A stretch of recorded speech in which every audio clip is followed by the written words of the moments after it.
Everyone, আজকে বানালাম creamy butter garlic mushroom. প্রথমে সব মাশরুমগুলোকে ভালো করে ধুয়ে কাট করে নেব।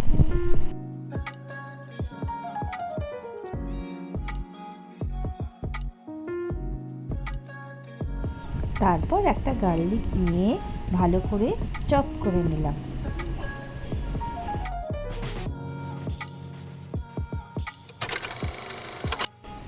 একটা প্যানে কিছুটা বাটার দিয়ে গার্লিকগুলোকে দিয়ে একটু সটে করে নিলাম।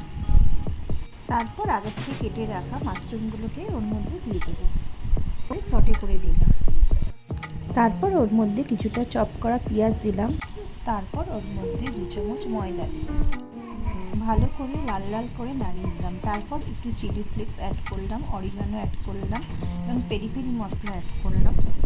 এবার ব্ল্যাক পেপার পাউডার অ্যাড করলাম। তারপর একটু ভালো করে ভেজে নিলাম। তারপর এটার মধ্যে একটু মিল্ক অ্যাড করলাম, তারপর ফ্রেশ ক্রিম অ্যাড করলাম, ভালো করে নাড়িয়ে নিলাম।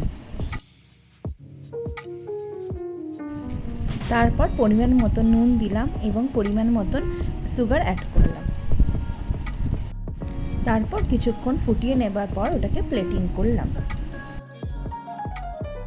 এটা খুবই ইজি রেসিপি, 5 মিনিটে বানিয়ে নেওয়া যায়। আর এমন কোনো এক্সপেন্সিভ ইনগ্রিডিয়েন্টস নেই যেটা বাড়িতে সচরাচর থাকে না, সবই মোটামুটি থাকে। এটা আমার বড় মেয়ের তো ফেভারিট হয়ে গেছে এবং বাড়ির সকলকে খাইয়ে খুবই ভালো বলেছে। এটা তোমরাও ট্রাই করো। তোমাদের ভালো লাগলে চ্যানেলটাকে সাবস্ক্রাইব